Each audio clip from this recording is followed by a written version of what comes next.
স্বামীর উপর ভাগ বসিয়েছি। না না, আর আমি কারো অধিকারে কখনো ভাগ বসাবো না, কখনো ভাগ বসাবো না। মোনালিসা, মোনালিসা,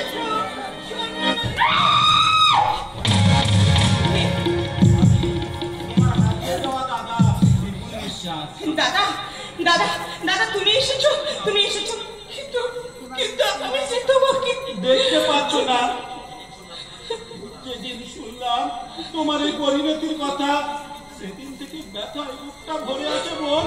তাই কলকাতার সমস্ত কাজ ফেলে রেখে শুধুমাত্র আমার এই বোনটিকে দেখার জন্য। আচ্ছা আচ্ছা, আমার বাবা, আমার দাদা, ওরা সবাই ওরা থেকে আজ নেই বোন। দাদা, হ্যাঁ, কেঁদে নাও, কেঁদে নাও, কেঁদো না কুসুম, কেঁদো না, কেঁদো না। তোমার চোখের জলটা আমি সহ্য করতে পারি না, একদম কেঁদো না। আমি যখন এসে গেছি, তোমার আর কোনো চিন্তা নেই।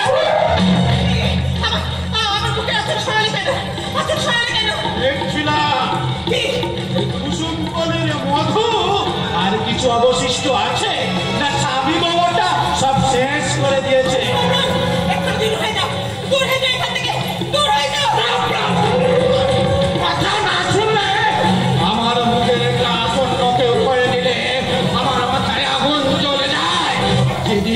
যেদিন তুমি হাত ধরেছিলে, সেদিন থেকেই তোমার এই নরম শরীরটাকে গিলে কার বড়ই বাসনা। এসো এসো কুসুম কলি, এসো আমার যৌবনের, এসো আমার যৌবনের বাড়ি চিন্তা ফিরিয়ে দাও।